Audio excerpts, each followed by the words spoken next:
Hello and welcome to the third edition of our International Soccer Podcast by Canada Soccer Files. And we're going to be doing a group-by-group preview of Euro 2000. Which group are we on here, Connor? Group C. Okay. And within that, we will do a team-by-team overview, and we'll also do an overview of players, but we're still considering a deep dive podcast into that, so it'll be pretty superficial in this podcast. We've divided the podcast into three parts. Part one, we're going to begin with an overview of the group, looking at the rankings, the odds, the head-to-head record, and a comparison of the sides of each country. Great. And then part two is the main part of the podcast where we do a team-by-team overview, looking at their long history, their recent history, qualifying records, and a brief overview of their players.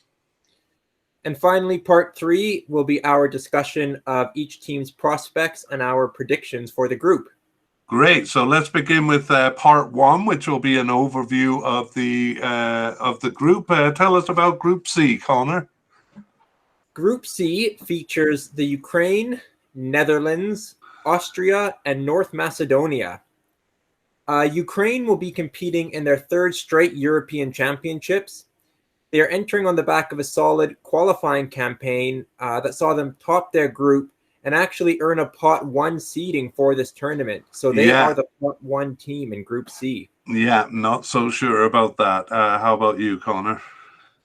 Yeah, I'm not so sure. It was an interesting system UEFA chose to use, giving priority to group performance as opposed to rankings.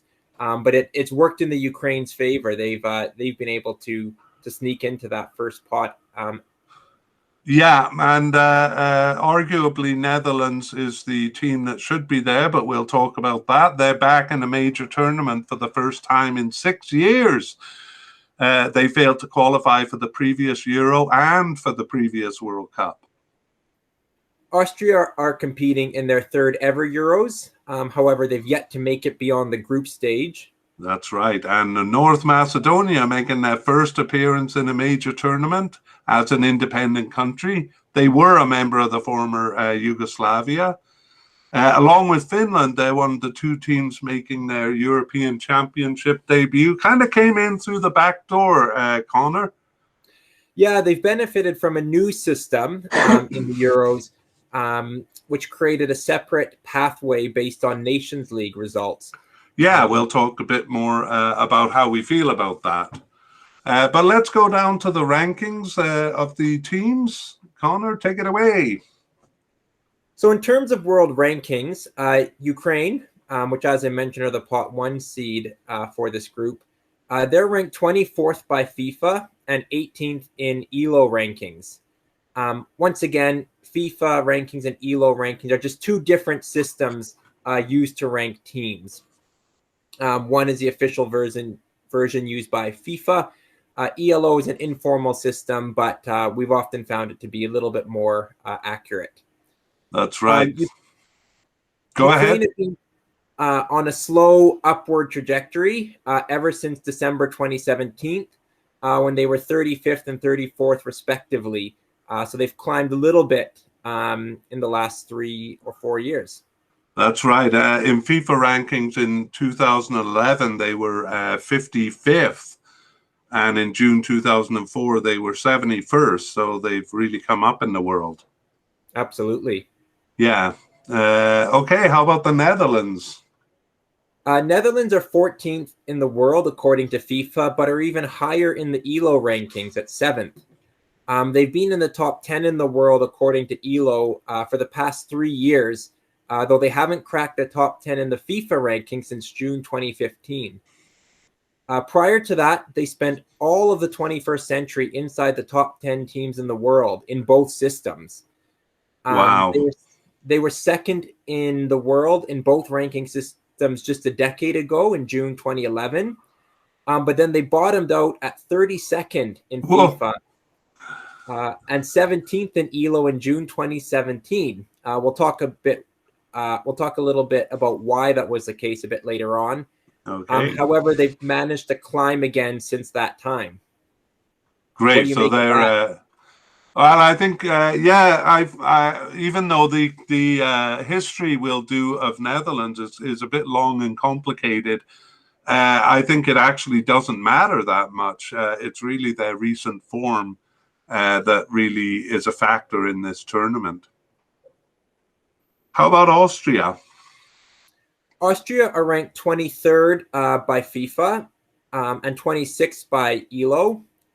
They broke the top 10 in the FIFA rankings in December 2015, though they've never reached top 20 in ELO, which highlights a bit of the variation between the two systems. Incredibly, they actually fell outside the top 100 teams in August 2008, but that was a bit of an anomaly. That was, yeah. They were 76th in 2013 and then climbed up to 10th in 2015. That's FIFA rankings, which, yeah, are a bit kind of volatile. For sure. All right, and let's take a look at North Macedonia. Yeah, North Macedonia are 65th and 66th in the world ranking systems. But by whatever system you use, they are the lowest ranked team in the tournament. These are heady days for them, as 5 years ago they were 162nd in FIFA rankings and 107th according to ELO. However, where they're at today is not historically unprecedented. They reached similar heights or even a bit better between August 2008 and mid 2010. Yeah, and they were at that level 10 years before that in 1998. So they're not as much a newcomer as people may think. Let's go to the odds and see how the odds makers are viewing each team's chances here. Yeah, the odds makers have the Netherlands as favorites to win the group, which again makes a bit of a mockery of them being the pot 2 seed. Ukraine and Austria have equal odds to win the group, but are somewhat behind the Netherlands, and North Macedonia are real outsiders to finish first. Right, and do you agree with those odds? I do. These odds are to win the group only, not necessarily to advance. I probably give Ukraine a bit of an edge over Austria, even though they're seen as kind of neck and neck. What about you? You stole my line there, to be honest. I do see Ukraine as slightly favored over Austria. This is the weakest group for me by far. How about you? Do you agree with that? I do. Even looking at the recent history, these aren't teams that typically make it beyond the group stage if they qualify at all. Netherlands, for a big team, of course, haven't been in recent tournaments, and North Macedonia as the lowest ranked team. But because it's the weakest group, that sometimes opens the door for a weaker team to get a good start in the tournament and possibly go on a bit of a run. Oh, yeah, and I think that'll make it a fun group as well. Do you want to talk about the head-to-head records? Yeah, let's take a look at that. There's a couple of teams. Now, I should point out that when I do these head-to-head records, it's only based on their meetings in tournaments. So friendlies and even Nations League is not taken into account here. Excuse me.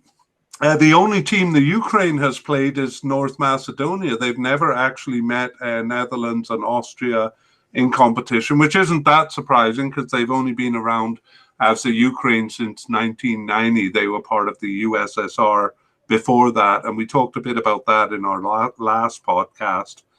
Ukraine and North Macedonia met in 2006 Euro Cup qualifying and won both legs. So that accounts for their better record there. Netherlands and Austria are both fairly old teams, so they've met quite a bit in the past. Their biggest meeting was in 1978 in the Euro Cup.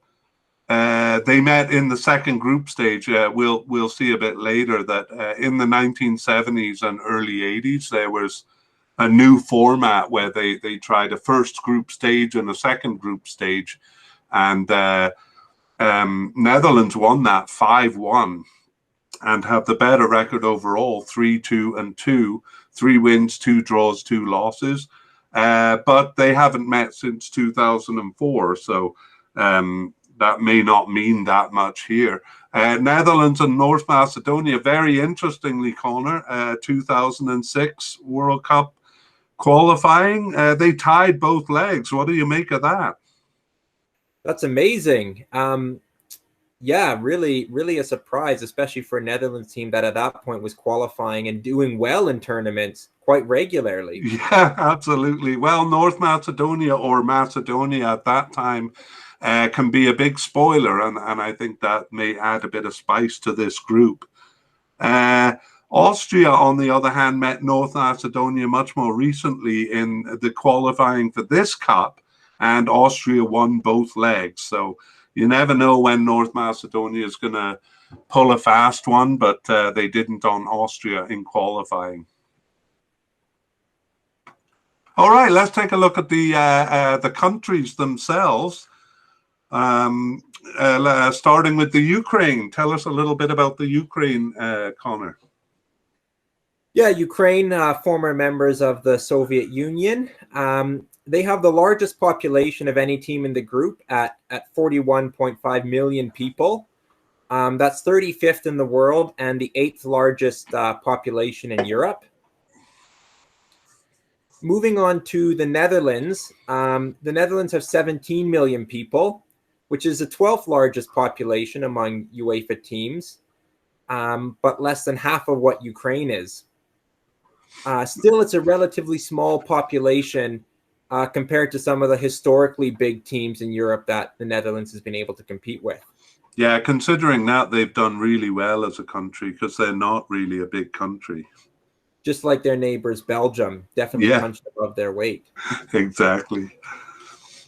Austria is a landlocked country right in the middle of Europe. They have a population of 9 million people. So that's about half of Netherlands? Half again, yeah. And then finally, North Macedonia is a landlocked country in southeastern Europe with just 2.1 million people. Not only are they the lowest ranked team in the tournament, they also have the smallest population of any team competing in the Euros. They are, in fact, the 4th smallest country ever to qualify for the European Championships, ahead of just Iceland, Latvia, and Slovenia. Interesting. I didn't know that. We should maybe talk a little bit about Macedonia, part of the former Yugoslavia. And just as a quick overview, Yugoslavia was made up about 40% of Serbia, 20% of Croatia, about 20% of Bosnia and Herzegovina, and then about 10% Macedonia, Slovenia, and then the smallest element, Montenegro. Yeah, and those refer to the population percentage of the former Yugoslav republic. Yeah. North Macedonia, they changed their name in February 2019. Previously, they were known as just Macedonia, or sometimes as the former Yugoslav Republic of Macedonia. That put an end to a long-standing dispute with Greece over the name. Greece has a territory called Macedonia and has objected to Macedonia using the name of their country as their country. They felt they should distinguish it somehow. So as an end to this dispute, Macedonia agreed to add North to their name. And as I said, that was in February 2019. Great. Good to get some information on some of these newer countries that we may not be so familiar with. Let's move to part 2 of the podcast, which is a team-by-team analysis. And we'll begin with the long history of the teams, starting with the Ukraine. Well, it's not so long in the case of the Ukraine because they were part of the USSR until 1990. So we looked at USSR's record in Group B when we did Russia. So we won't repeat that here. We'll just take it from, well, their first qualification in 1998, or at least in the World Cup, their first qualification. Their first qualification was in Euro 1996.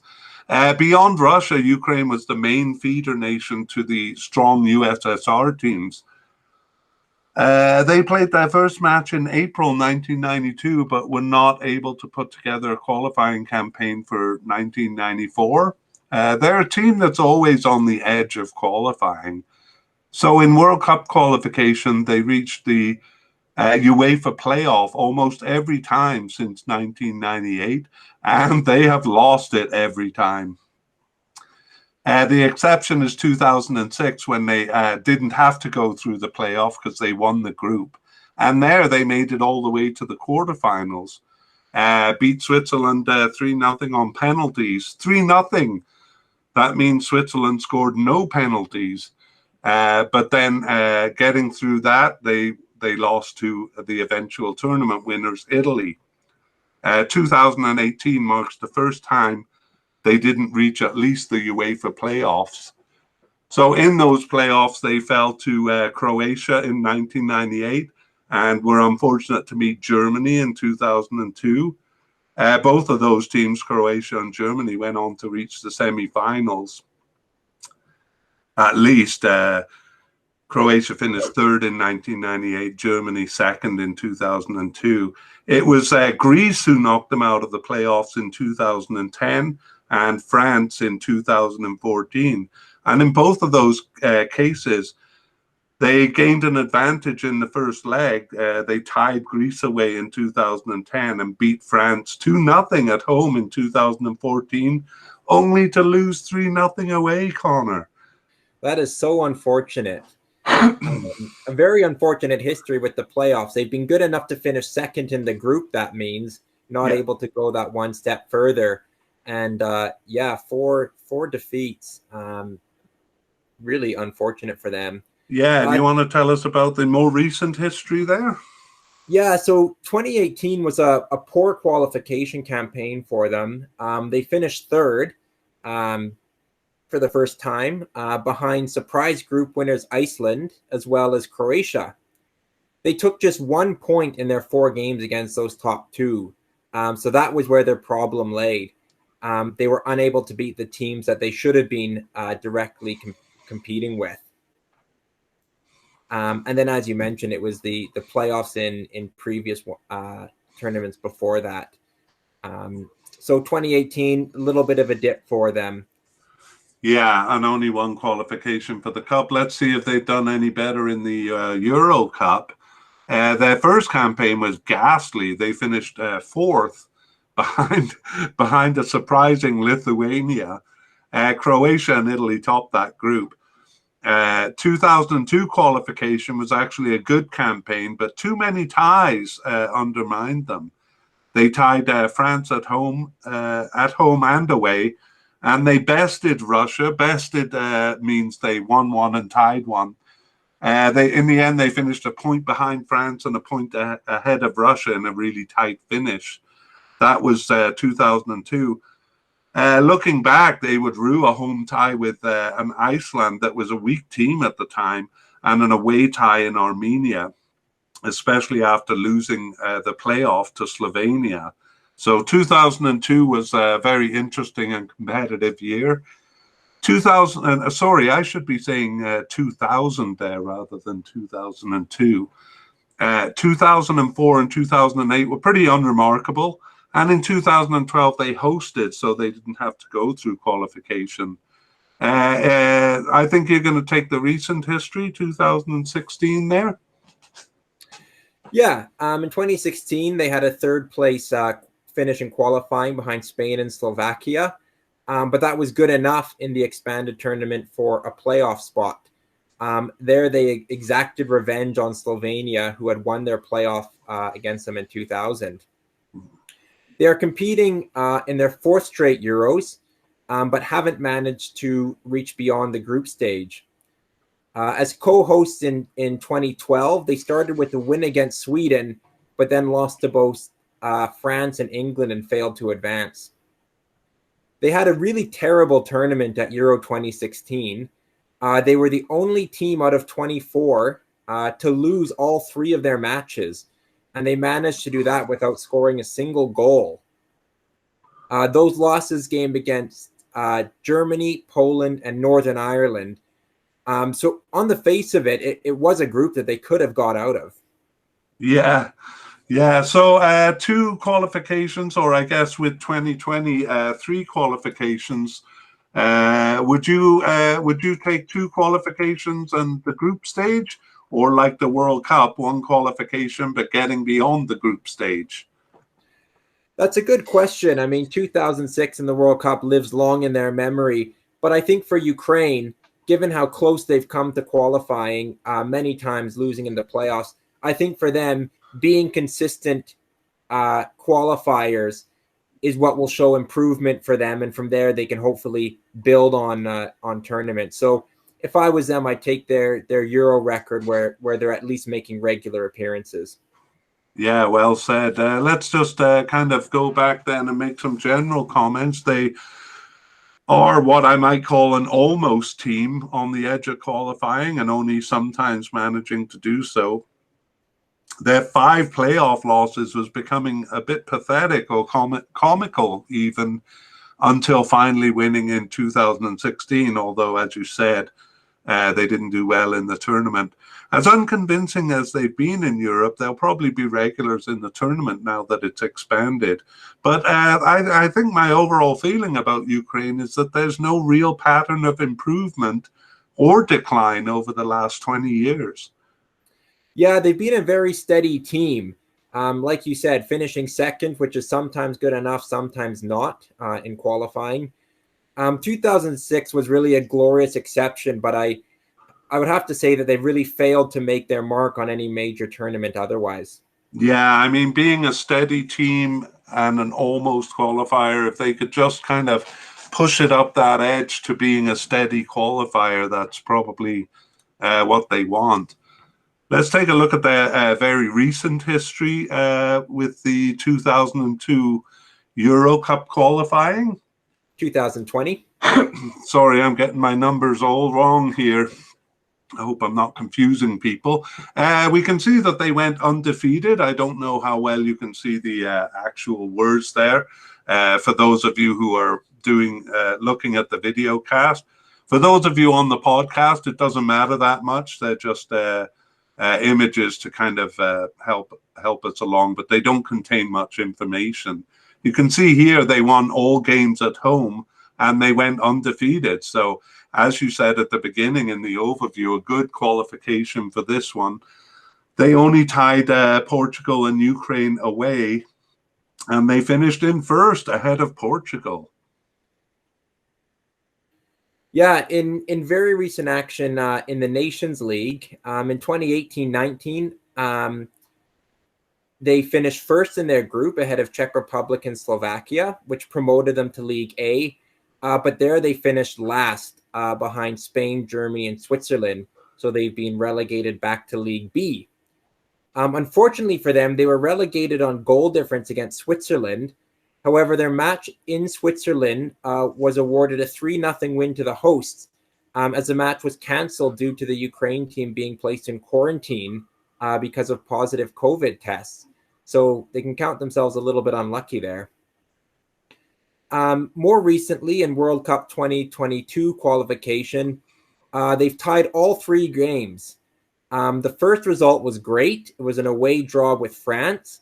But the next 2 draws at home to Finland and Kazakhstan were really poor results. They currently stand second in the group, but have played a game more than most. So realistically, they'll find themselves in third or even fourth. Yeah, and that's pretty consistent with their World Cup qualifying record, or even a little worse. Good start and bit disappointing to not win those home games.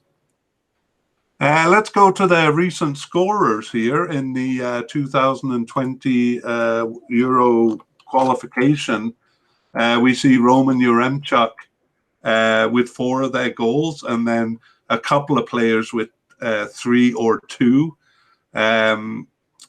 Some fans will be familiar with Zinchenko, who he's a defender for Man City, but he may be a midfielder for Ukraine, as I recall. Connor, you have any comments on these players? Yeah, almost half of their players play domestically in the Ukraine, and the vast majority are drawn from the two powerhouse clubs, Dynamo Kiev and Shakhtar Donetsk. Their top goal scorer, Roman Yaremchuk, as you mentioned, he plays in Belgium with Ghent. And one to watch for them in this tournament might be midfielder Ruslan Malinovsky. He plays with Atalanta in Italy, and he's been linked with a summer move to Inter, to Chelsea, and PSG, among others. Atalanta have said they have no intention of selling, but it still seems that a move to an even bigger club could be in the cards.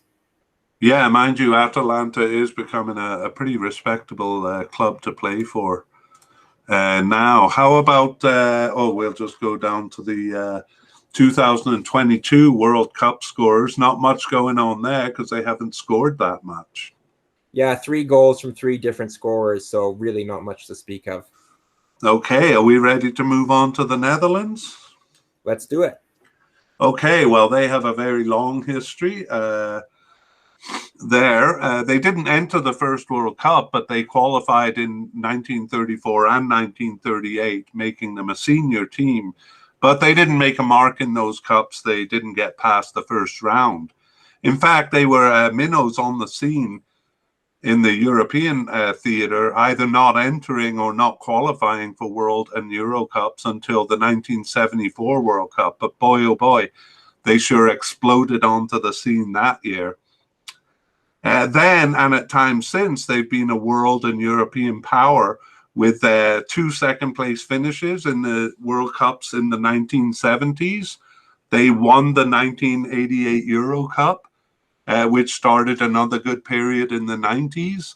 And then another second-place finish in the World Cup in 2010, followed by a third-place finish in 2014. So that's 3 second-place finishes and 1 third-place finish as far as World Cup goes, but they have won the Euro Cup. These periods include other top 4 finishes, but it's interspersed with notable absences and even some spectacular failures. So going back into their qualifying a bit, after getting knocked out in the 2 cups before the war, they didn't enter the next 2, and then didn't qualify for 4 cups from 1958 to 1970. So it was really coming out of nowhere when they reached the final in 1974 and again in 1978. And they sandwiched those successes with the semi-final appearances in the in the Euro Cup in 1976. So they were clearly the best team in the world there with their total soccer philosophy. Do you want to tell us a little bit about the total soccer philosophy there? Yeah, it really revolutionized how people thought about the game. It allowed players to basically be interchangeable on the field and to play different positions and take up different positions on the field. But undoubtedly at the center of that was their greatest player and one of the greatest of all times, Johan Cruyff, who then brought some of that philosophy to both Ajax and later to Barcelona. For great success in the club, at the club level, yeah. Well, after that period in the 70s, they briefly sank back into obscurity, and they failed to reach the next 2 World Cups as well as the 1984 Euro Cup. They jumped back onto the scene with the 1988 Euro Cup, which again seemed out of the blue because they had basically done nothing for 10 years before. And we'll get to the Euro Cup, but I'm just using that as the ignition for a good period in the World Cup in the 90s. They passed the group stage in 3 tournaments, 1990, 94, and 98, and finished 4th in 1998. They failed to qualify then in 2002, and they reached only the round of 16 in 2006 in the finals I'm talking about there. I don't know if you remember that game with Portugal in 2006, Connor? I do. Yeah, there were 16 yellow cards and 4 red cards in that game. It just spiraled out of control. It was quite incredible to watch. Some of the tackles that were flying in were incredible. Yeah, they kind of ended up, the ref ended up getting in a lot of trouble. And as I recall, it kind of started with a dirty foul on Cristiano Ronaldo, of all people, that went unpunished. So maybe it was a bit the ref's fault. But with all those cards, the players have to take some responsibility. That game lives on in memory as the Battle of Nuremberg, as it has been known. Battle of Nuremberg. Well, there are a couple of battles we'll talk about when it comes to other teams. Basically, what happened in the end of that game is that Netherlands kind of lost sight of the game, whereas Portugal didn't, and they scored 1 goal to win it. But anyway, after that tournament, that unsuccessful finish in the round of 16 in 2006, they rediscovered their world-beating form. And as I've said before, second in 2010 and third in 2012. So for the third time, they finished a strong period with a failure to qualify in 2018. And at the risk of this being a bit too long in the tooth here, I'm just going to do a quick review of their qualifying, especially when they failed to qualify. So often when they do qualify, it's with undefeated campaigns, even in the short campaigns before First World War. But they were somewhat competitive in the 4 campaigns before 1974. But teams like Austria, Hungary, Switzerland, and Bulgaria finished above them. So the 2 non-qualifications in the 1980s were also competitive. Belgium and Hungary topping the groups there. But here, as before in 1974, it wasn't always a second, but sometimes a third. Before 1974, it wasn't always second place, but sometimes third or even fourth. Their next failed qualification was 2002, where they were bested by both Portugal and Ireland, and they finished behind both despite winning all their other games. Tell us about the failure in 2008, Connor. What happened there?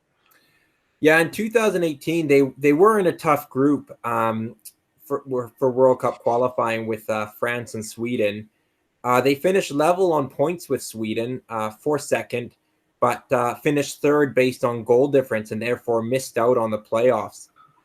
They would have finished ahead of the Swedes had they not found themselves on the wrong end of a 2-0 scoreline away to Bulgaria, which, in retrospect, was really a result that they couldn't have afforded. Yeah, Bulgaria is a weak team by that point, but they were a stronger team in the previous century. Sorry, I think I interrupted you. I also said 2008 instead of 2018 there. Sorry about that. All good. I'll just talk about their last World Cup, which was 2014, only because it had them involved in a number of remarkable games.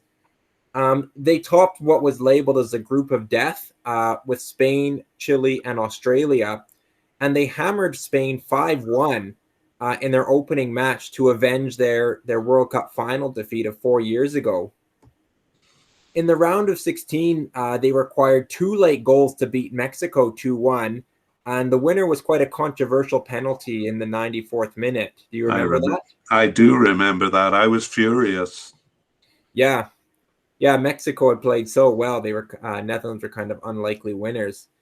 They then required penalties to beat Cinderella team Costa Rica in the quarterfinals before losing in penalties themselves to Argentina in the semis. The third and fourth place game saw them play Brazil. They beat Brazil 3-0, which capped off a miserable tournament for the hosts, who failed to recover from their 7-1 hammering in the semifinals. At the hands of Germany. All right, Should we move along?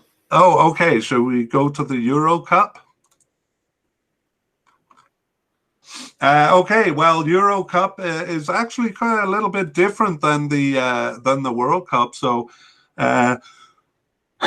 sorry.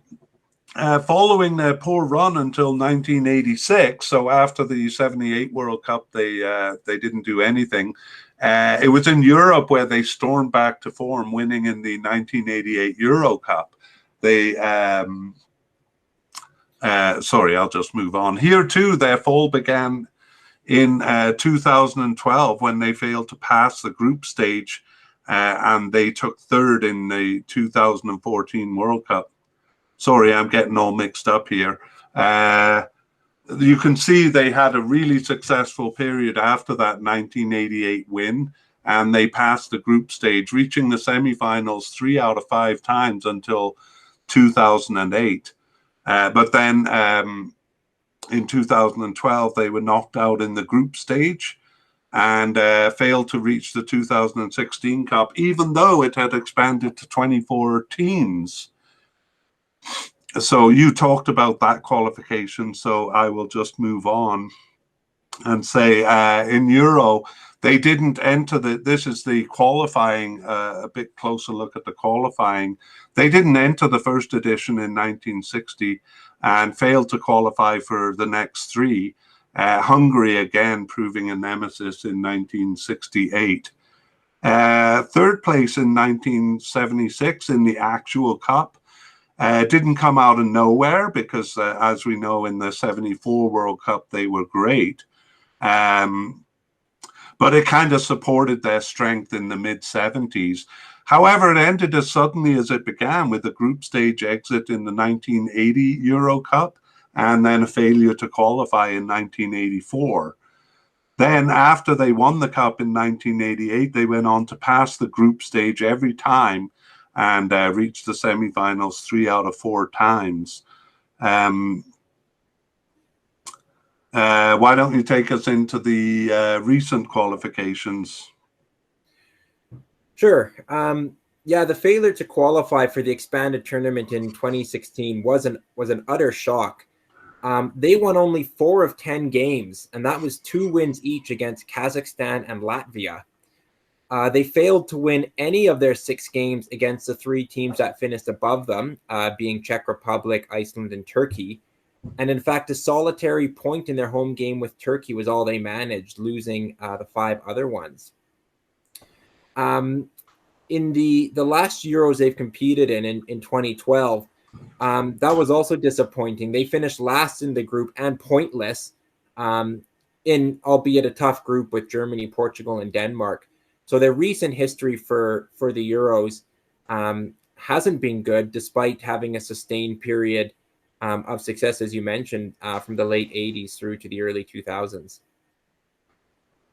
Okay, let's move on to some general comments. But before I do, I got to point out a couple of things in qualification. I had to cut out a lot of the details, but there's a couple of interesting ones. The first one is in 1964, they fell to Luxembourg.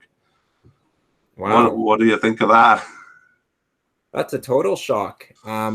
Luxembourg are not that strong now. I can't imagine they were that strong in the 60s. Yeah. That's an incredible result. Yeah, more incredible, though, is this little story from 1984. The Netherlands had finished playing all of their games, and they were awaiting Spain to play Malta. And they felt confident because to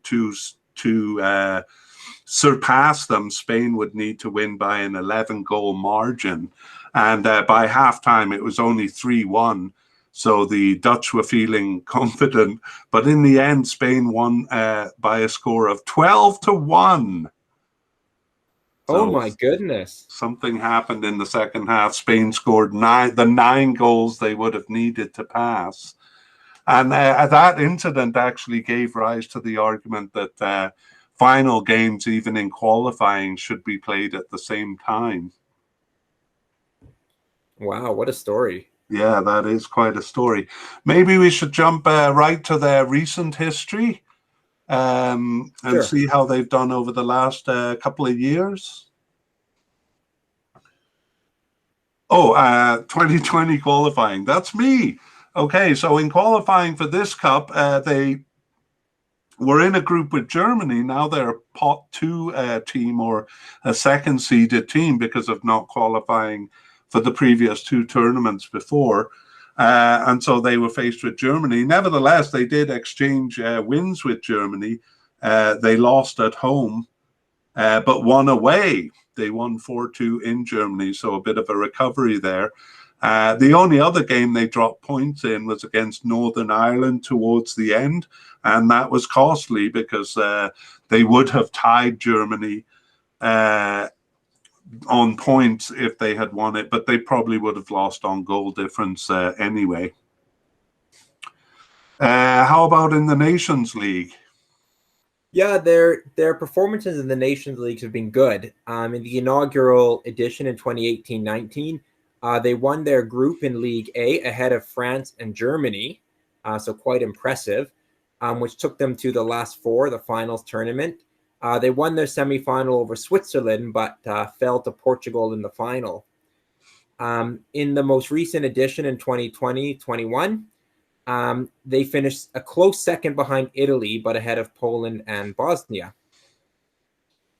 In World Cup 2022 play, they started poorly with a loss in Turkey, a 4-2 loss, but they were able to rebuild some confidence with predictable wins over Latvia and Gibraltar. They currently stand in a three-way tie for second with Montenegro and Norway. Turkey looked to be in control before a 3-3 draw with Latvia kind of reopened the door, and it's put matters kind of back in Netherlands' own hands. Yeah, so I mean that was a bit of a shock, that loss to Turkey. I think the Dutch fans were pretty upset about that. They had been kind of looking consistent over the last couple of years, and then they started that tournament so badly. Let's take a look at some of their players. Believe it or not, their scorer, he's more of a defensive midfielder for Liverpool, I think. You might correct me on that, but he plays a bit more forward for the Netherlands. Jorginho Wijnaldum, with 8 of their goals, including a hat-trick in the final game against Estonia. And Ryan Babel has come back into form too, also an ex-Liverpool player there. Actually, is that right? Am I right in saying 3 of the top 4 scorers are associated with Liverpool, Connor? You are. Van Dijk notching 1 goal himself to get on the score sheet. Gini Wijnaldum, it's worth a comment. He was their leading goal scorer in qualifying from 8 goals. He has an awesome scoring record for the national team. He scored 22 goals in 73 games, which is 6 more goals than he scored for Liverpool, for whom he's played over 100 more times. You are right to say that he plays in slightly different positions. So certainly for his club, he's not seen as a goal scorer, but for his national team, he's been quite prolific. The same might be said of Memphis Depay, who has only... he has 6 goals here, and he has 2 of their goals in the recent 2022 qualifying. He seems to do a bit better for the national team than for his club, although since he moved from England, I'm not sure how he's doing for his club as much. Yeah, he did fail to impress at Man United a few seasons ago, but he's actually just come off a career year at Lyon.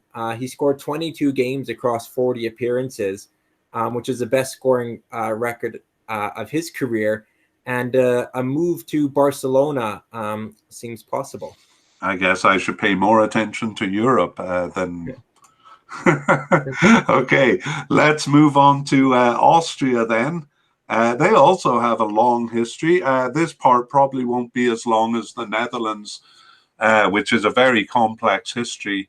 Austria has a proud history in the World Cup, reaching the semi-finals twice in the early years, in 1934 and then again in 1954. And they also reached the quarterfinals twice around 1980. So European Cup play is not so successful. They reached their first finals in 2008, and they've never passed the group stage. So their success is a bit more deep in their history. In 1938, their talent was such that the players were drafted by the Nazis to play for Germany. One of the players, maybe the most successful one, refused to do it and was found having committed suicide. A bit suspicious, Connor. Yeah, I never knew that. Quite Yeah. a terrific story. Yeah, it's a story, an interesting story that we won't get into here. But they qualified for the World Cup in 1954 and 58, but withdrew in 1962 and didn't reach it again until 1978. That brought them to their 2 quarterfinal finishes. In this period, the World Cup was structured into a second group stage, as I mentioned earlier. So in 1978, they lost the first 2 games of the second group stage, so had little to play for when they met West Germany in the 3rd game. Nevertheless, Austria scored a winner 3 minutes before the end and spoiled West Germany's campaign. But more interesting is that they met again in the first group stage in the following cup in 1982. So a lot of fans were looking forward to this rematch, and of course the German fans were looking for revenge. But the situation was such that it benefited both teams if Austria lost by a small margin. Both would qualify in that case at the expense of Algeria. So Germany came out attacking and led to a goal 11 minutes in, after which both teams kicked the ball aimlessly around for the remaining 80 minutes, which enraged everyone, even the fans of both teams. So that situation led to the final games of groups being staged simultaneously. That's why they're played at the same time. What do you make of that story, Connor? Quite interesting, and you can see why Algeria would be furious about that. So it seems like in Group C here we have the culprits in Netherlands and Austria, maybe not Netherlands directly, for an important change about playing games at the same time. Yeah, that's right, and actually that was very much on the minds of Algeria and even the commentators when Algeria played Germany in, I think it was 2014, gave Germany their toughest game in 2014. Do you remember that? I do, and actually now that you mention it, I remember that being brought up at the time, that Algeria had a bit of a bone to pick with Germany. That's right. Well, moving on, Austria reached the World Cup again twice in the 1990s, 1990 and then in 1998. But in those cups, they didn't pass the group stage, and they haven't qualified since. So that adds up to qualifying for about half of the cups in their early years to 1998. Since then, they only came close in 2002, where they reached the playoffs but lost to Turkey. They came a distant 3rd in the 2 cups after that, 2006 and 2010, but they've been a bit more competitive since then. Tell us about that. Yeah, having missed out on 5 straight tournaments, there's little to talk about other than their qualification record. In 2014 qualification, they finished 3rd, but behind Germany and Sweden, so arguably a difficult group. In 2018, they entered their group as a pot 2 team, but the pot 1 team they were drawn against with Wales, so they avoided all of the traditional powerhouses. Things seemed quite favorable for them, but they finished a disappointing 4th, taking a couple steps back, really underachieving in a group that was topped by Serbia and then Ireland. So 2018 had promise for them, but ended quite disappointingly. Yeah, I think I had them as favorites when I previewed that group, because they had done so well in 2016 qualifying. Oh, are you ready for me to move on to the Euro Cup? Sure. Okay, okay. Let's take a look at their history in the Euro Cup. Actually, not that much to talk about here. Despite their success in the World Cup, they are quite a different team in the Euro Cup and have only qualified in recent years. Their first was in 2008, but that was by dint of co-hosting. So the first qualification that they actually earned was in 2016, but it was impressive. I think I'll let you talk about that when we review their recent history. Both tournaments that they qualified for ended in disappointment. In 2008, they were hardly even taken seriously, and they were knocked out in the first round, earning only a draw, despite being hosts. 2016 was disappointing, but I'll let you get into that. Just talk a little bit about their qualification runs over the long history. In Euro qualification, they entered from the start in 1960, but they were too weak to qualify. But then again, the tournament only had 4 teams in its early stages, so you needed to be among the best. They only came close in 1980 when they finished a point behind Belgium. From then on, they always finished at the bottom, in the bottom half of the group, and had a particularly poor performance in 1992, which was highlighted by a loss to Faroe Islands, a 4th place finish there, and in the next one didn't match their 2 World Cup qualifications in the 1990s. So they didn't reach either cup in the 2000s, not the World Cup or the Euro Cup, except for the one they co-hosted in 2008. And in 2012, another really poor 4th place finish, although in fairness, it was a pretty tough group. That made 2016 a bit of a surprise. Can you take us to that? Yeah. In Euro 2016, like you said, they finished last in their group, and they were the only team not to advance from what was a topsy-turvy Group F, finishing behind Hungary, Iceland, and 3rd place Portugal.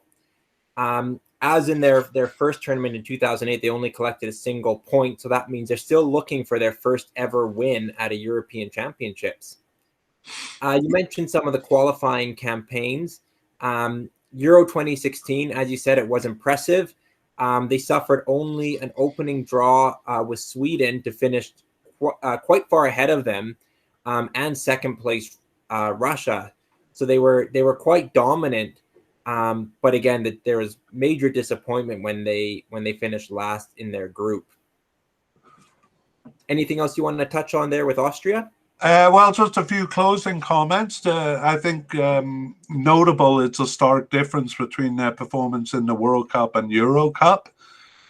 That became a bit blurred by their good qualification run in 2016. However, we're still a bit doubtful because of the weak performance in that cup.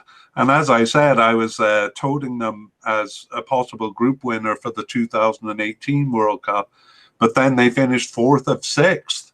So although it probably was a bit more competitive than the result indicates. But with the Euro Cup expanded to 24 teams, they're another team that should be making the cup more regularly, do you think?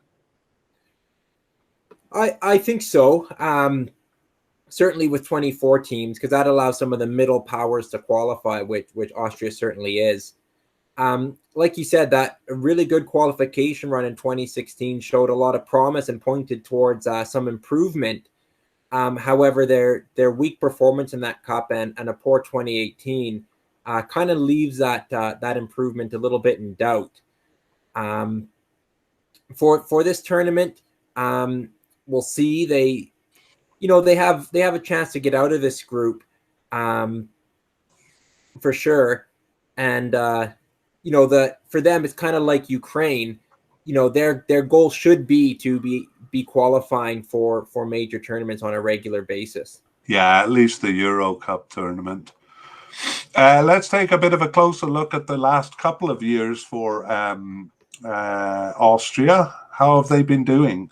I guess I'm going to start with the Euro Cup qualifying for this tournament. After a good qualification in 2016, this one was okay, but not impressive. It started with 2 losses. One of them was in Israel, which is not a bad team.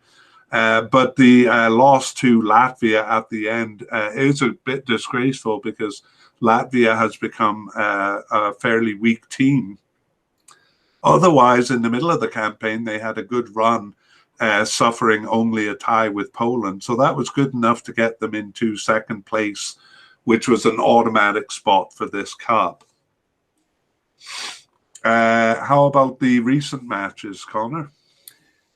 Yeah, just to build on the Euro 2020 qualifying, like you said, that loss to Latvia coming in the last game, that was actually Latvia's only points. They had lost all 9 games prior to that, so a real shock. Great. I'm glad you added that detail. In more recent action, they came second in the 2018-19 UEFA Nations League B behind Bosnia, but ahead of Northern Ireland. But they came first in their League B group in the 2020/2021 version, ahead of Norway, Romania, and Northern Ireland. So they've earned promotion to League A in the process. So the strong performance against similar strength teams is encouraging, but I think avoiding relegation back to League B once they're matched up against the top tier of European sides would have to be considered success. Yeah, they don't really seem at that level and would have to kind of regain some of their historical form to really compete in League A. Agreed. How about the 2022? Oh, sorry, you go right ahead. No, we're talking about the same thing. Okay. World Cup 2022 play. They started with a tie away to Scotland and then a home win in the Faroe Islands. However, their campaign was rattled by a disturbing 4-0 home loss to Denmark. They sit fourth from out of 6 after 3 games played, so they have work to do there. It's not beyond them, but it's not quite the start they would have been hoping for. No, and that the last game any of these teams have played was in March, and then they had a big long break until until a couple of friendlies that take place before the Euro tournament here. You wonder if that will play on their confidence. Yeah, it's not the type of result you want to take into a tournament, that's for sure. Well, wait until we see the result that North Macedonia has taken into this tournament. But more on that later. Let's take a look at their scorers. It's Marko Arnautovic with 6 goals. He's their top scorer. And otherwise, just players scoring 1 or 2 goals. Yeah, Marko Arnautovic, he's a temperamental striker. He's now 32 years old and playing in China, but he was their main source of goals in qualifying, scoring 6 of 19, or nearly a third of their total. Sasha Kaladzic, he's a 23-year-old striker. He scored 16 goals for Stuttgart this season in the Bundesliga, as they enjoyed a really impressive first season after promotion from the German second tier. He has 3 goals in just 5 games for the national team, all of them coming in 2022 World Cup qualifying. So he's a bit of a rising star and could be one to watch going into this tournament. But let's move on to North Macedonia. Kevin, are you ready to get us started? Just give me a moment here. I was a bit behind on our wee little graphics there, but now I'm ready to move on. So North Macedonia, again, part of the former Yugoslavia, so haven't been around for that long. And we're going to cover their World and Euro Cup history together since they've never qualified for either. We talked about how big a part of Yugoslavia they were, and their 2 million people made up about 10% of the Yugoslav team. They broke away, in fact, while Serbia and other countries we mentioned continued for a while as a team called Yugoslavia FR. So among those teams that broke away from Yugoslavia, they're actually one of the oldest, but only by a couple of years. They first participated in World Cup qualification in 1998 and Euro qualification 2 years prior to that, and they haven't missed a tournament since. However, they've never come close to qualifying, always finishing in the bottom half of the group, usually second or third last. This fell off recently as they dropped to last place finishes in 2014 and 2016. Do you want to tell us a little bit about the recent history? Sure, I will. Do you want to just update or scroll down on the graphics? Oh, yeah, sorry about that. No problem. I got your World Cup and Euro Cup together there. So yeah, I'll go through some of their recent qualifying campaigns. In 2014, they finished in last place, though there weren't really any weak teams in that group. They finished behind Wales. In 2016 Euro qualifying, they also finished last, but there they had the shame of finishing tied on points with Luxembourg with a disappointing record of 1 win, 1 draw, and 8 losses from their 10 games. In 2018 World Cup qualifying, they finished 5th out of 6 teams, only ahead of Liechtenstein. However, they were competitive in most of their games. They were unlucky to lose to a stoppage time goal to Italy in their home match against them, but they managed to pick up a point against the Italians on the road. They were also competitive in a 2-1 home defeat to Spain. They were only 2 points behind third place Albania and a point back of Israel. So the points tally wasn't great, but it did point to a little bit of improvement. In qualifying for this tournament, they finished third in a group behind Poland and Austria. They picked up home wins against Slovenia, Israel, and Latvia, and were undefeated against those teams on the road as well.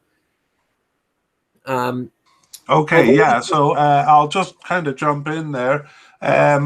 So looks like they didn't qualify for this World Cup, Connor. What's going on? You're right. That record, the third place finish, was not good enough to qualify directly. However, UEFA created a bit of a backdoor or perhaps an opportunity for some smaller teams to make it into the Euros. So they qualified for a playoff by virtue of winning their 2018-19 Nations League D group. So there were 4 groups in League D, and the 4 group winners met in a playoff. So there was 4 teams. It was a semifinal and final. North Macedonia beat Kosovo and then met Georgia in the final, who had defeated Belarus. And against Georgia, they won the final 1-0. So that is how North Macedonia qualified for this Euros. So what do you make of that backdoor policy? I imagine a lot of people will be against it. It does allow some weaker teams in, but to be honest, I actually like it. I think in an expanded tournament of 24 teams, I think it's appropriate to create an opportunity for some teams who may not be able to qualify through traditional routes. Macedonia have been a team that have been improving in recent years, which led to a strong Nations League play and then, of course, to winning the playoffs. So I think UEFA have done a good thing by opening the door to some smaller clubs. What are your thoughts on it, though? Yeah, I mean, there's a bit of history there because in the past they not so much clubs like Macedonia, but maybe smaller clubs like Andorra and stuff like that. They would be in a preliminary tournament. They would play 2 games and then they'd be out, often playing a much stronger team. So, it seems like a continuation of the first step, which was putting them in these groups where they at least got to play more games. But that was a bit of a problem too, because they're so outmatched in those groups. So Asia actually kind of led the way, because for a long time they've had kind of a backdoor into their Asian Cup. And they've actually created a really interesting system where teams that fall out of qualification for the Cup have this kind of tournament with teams of their own level. and then one or two of those teams can make it back into the cup through a similar backdoor as this one. I like it. Yeah, I think that a strength of the Nations League is that teams are playing other teams of similar strength, so it gives them meaningful matches to play. Traditionally, the smaller teams like Andorra or San Marino or even Latvia recently, they just kind of show up and are often beaten soundly by the big teams. So I think the opportunity to play smaller teams points towards improvement. And then through this back door, they've created a real incentive UEFA have for teams to improve and to take these games seriously and know that there can be a rich reward at the end. Yeah, it gives them a bit of a carrot to work towards and a bit of hope, which I think is really good. Now, I don't think a team like Macedonia really fancies themselves as reaching the final stages here, but one thing about Macedonia is they can be spoilers. So we'll just take a quick look at that. Every campaign they can be relied on for one or two upsets, and often big ones. This includes 2 ties with the Netherlands in 2006, as we mentioned earlier. 2 away ties with England in 2004 and 2008. Wins over Croatia and Scotland, and draws with several teams like Ireland and Turkey. You also mentioned them giving good games to Italy and Spain recently. So their spoiler results make them exciting. So thinking about them on the game level rather than the campaign level is kind of exciting and will be exciting for their fans. But I haven't mentioned the biggest spoiler result of all, which is coming up shortly. Do you know what I'm talking about there, Connor? I do, and I'll talk about it in the context of their World Cup 2022 qualifying campaign. Okay, I'll just finish this section off from the comment. Sorry to cut you off there. But I should say that aside from being a good spoiler team, the opposite side of the coin with that is that they're very inconsistent with teams below. So they were bested by Andorra in 2006 and finished behind Luxembourg, as you mentioned, in 2016. So that's the reason they often finish in the bottom half of their groups. But that spoiler reputation gives them something to look forward to, the hope we were talking about going into this tournament. Sorry, Connor, off you go. Yeah, we've talked a little bit about their qualification history, so I'll go into the 2022 World Cup qualifying. They started with a defeat to Romania 3-2, but then they beat Liechtenstein 5-0, a team they might have been considered on this kind of on a similar level with not too long ago. But the result, perhaps of World Cup qualifying so far, was a 2-1 away victory over Germany. Oh my God. Incredible result. We talked about Austria going in with a 4-0 loss to Denmark. North Macedonia couldn't have hoped for a better result going into this tournament. Do you think that'll give them hope? I absolutely do. I don't really think their fans... I mean, actually, out of this weak group, maybe their fans can see themselves sneaking through. But I mean, I don't think they see themselves as getting far into the tournament, even if they pass the group stage. But what hope to go in with? Because they've done it to so many teams. Yeah, it's an interesting subplot in this group. Do you want to quickly talk about some of their players? Let's take a look. I'm not that familiar with their players, but Goran Pandev is basically their big name, and he's been their big name for quite a while. I think he's getting a bit old, though. Yeah, he really has been the shining light of Macedonian football for the better part of 2 decades. He's 37 now. He counts Lazio and Inter among his former teams. And as a striker, he scored the all-important goal in the playoff final against Georgia to put them through. So it'll be a really special moment for him to lead his team out at this European Championships. Yeah, I thought when I was kind of reviewing some of the players in detail that he might have retired, but do you know anything about that? 37. So at 37, it's possible, but I think the opportunity to play in such a tournament, even if he was thinking about retiring or had retiring, clearly they've been able to convince him to come back. Oh, he's got to, yeah. Alioski is a familiar name to fans of the English League, playing for Leeds. Yeah, he coming off a very good season in the Premier League with Leeds United, where he was a regular starter for them. Right. And he, of course, is a defender. But do you know much about Elmas, the top scorer there? Yeah, he's a young player. He's a midfielder playing with Napoli.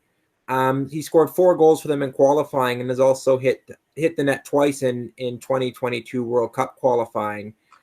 So they're certainly going to need to replace players like Pandev. So Elmas could be part of that new generation for North Macedonia. Right. And not their top scorer in World Cup qualifying. The scorer who's got 3 of their 9 goals so far didn't even score in World Cup qualifying. Do you know anything about him? Not to put you on the spot. Yeah, Alexander Tchaikovsky. I can't recall off the top of my head what team he plays for, but he does play with a bigger team in either Spain or Italy, I believe. So I think the point with North Macedonia is they have some players playing on good teams, and they have some good players up front who can hurt them. So they've got players who can pop up with a goal. They've managed to find the net a little bit more regularly recently in their qualification. So for them, they'll be relying on some of these players to hopefully score a few goals. And if they can keep teams out at the back end, then a spoiler is certainly on the cards because they can score. Yeah, I think so too. And I also see I'm wrong about, or probably wrong about, Goran Pandev, because he actually scored one of those goals in their win in Germany. So what a thing to come into the tournament with. Let's move to part 3 of the podcast. We'll talk about the prospects. The prospects for each team. Do you want to start us off there, Connor? This is more conversational, I suppose, rather than expository. Yeah, I mean, Netherlands, absent from major tournaments for a little while, but you do see them returning to form, especially in this weaker group. I don't expect them to go on and win the tournament, but I would be surprised if they didn't top the group. Though certainly, a draw against either Austria or Ukraine is possible. The odds makers have Ukraine and Austria neck and neck. We both mentioned that we favor Ukraine, and that's partly because they've been a little bit more consistent in qualifying over the past couple tournaments, whereas Austria have kind of flattered to deceive at recent Euros. Like I said, they have yet to win a game in any European Championship. So I do favor Ukraine, who have been improving a little bit on the international stage too. Yeah, you never know with a team like Austria. I mean, Belgium had a really long dry spell. Netherlands have gone through some dry spells. And, I agree with you that I think that they're going to come out of it during this tournament. But, I mean, that's why fans shudder at that World Cup tie or that World Cup game with Turkey when they lost because they have had periods of not being very strong. And so those older European teams and stuff, you never know what you're going to get. I mean, Belgium might go back to being a very middling team once this golden generation has passed. And it looked in 2016 like Austria was coming into a good period, like they did in the 70s and in the 90s. their time could come around again. I'm not really sure whether Netherlands is going to find the form to win, whether they're really out of that rut. Do you think they are? I think they may be, in the fact that they've been a little bit more consistent. We talked about that. It was a surprising loss to Turkey recently, but they have found a bit of consistency. I think for them, reaching the quarterfinals would probably mark a good tournament considering their recent difficulties. But I do think they'll win this group. Again, they may not win all 3 games, but I see them as the best team here. And I do see them as probably getting back to form and putting the recent failures of 2016 and 2018 behind them. Yeah, well, one of the things that has undermined them in the past is kind of infighting on their team. Do you have any sense of kind of how they're getting along as a group? I haven't heard any rumblings recently. Yeah, Frank de Boer is their manager. And as far as I'm aware, there hasn't been any of that. But you're right; it has been a problem with them in the past. Dividing into camps and players against players. Yeah, I did listen to a podcast out of the Netherlands talking about the team, and I don't know if it was a podcast or whether this was the general sentiment. They seemed very dissatisfied with Frank de Boer, and they were talking about. They were just baffled by a lineup that he put out. I can't remember what it was for, but he doesn't seem that popular. Those off-field distractions and discontent, even among the fans, sometimes have their way of affecting teams in the tournament. So it is it is something to watch because sometimes a dark cloud over a team. We've seen it with France. We've seen it with other teams.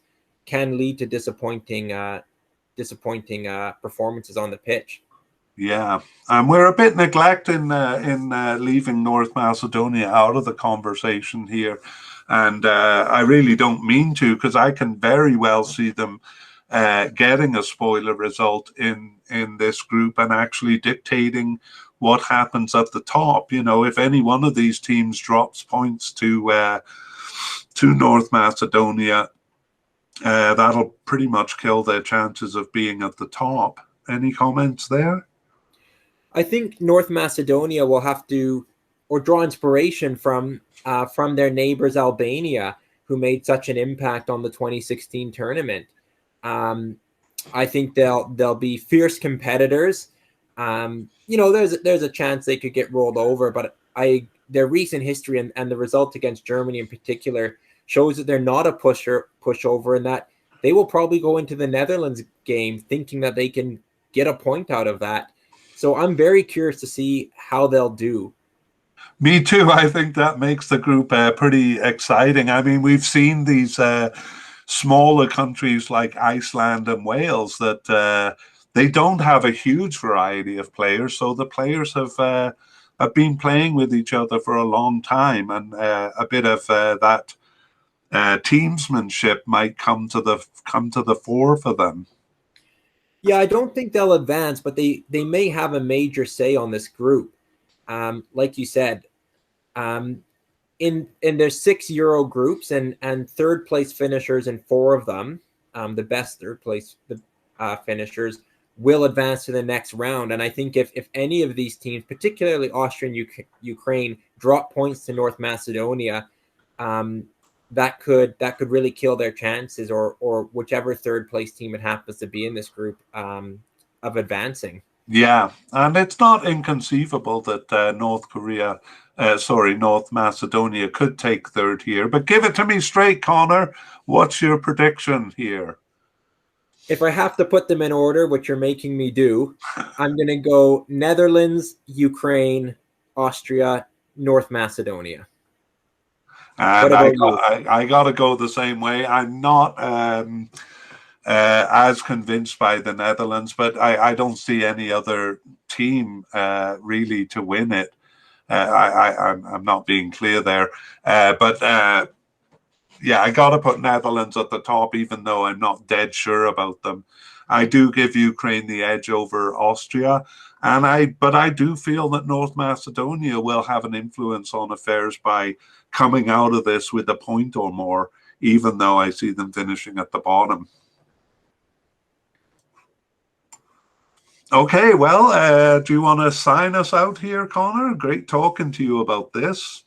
Yeah, that's Group C. We'll see you next time when we talk about Group D. Thanks very much, Kevin, and we'll see you next time. Thanks to you too, Connor.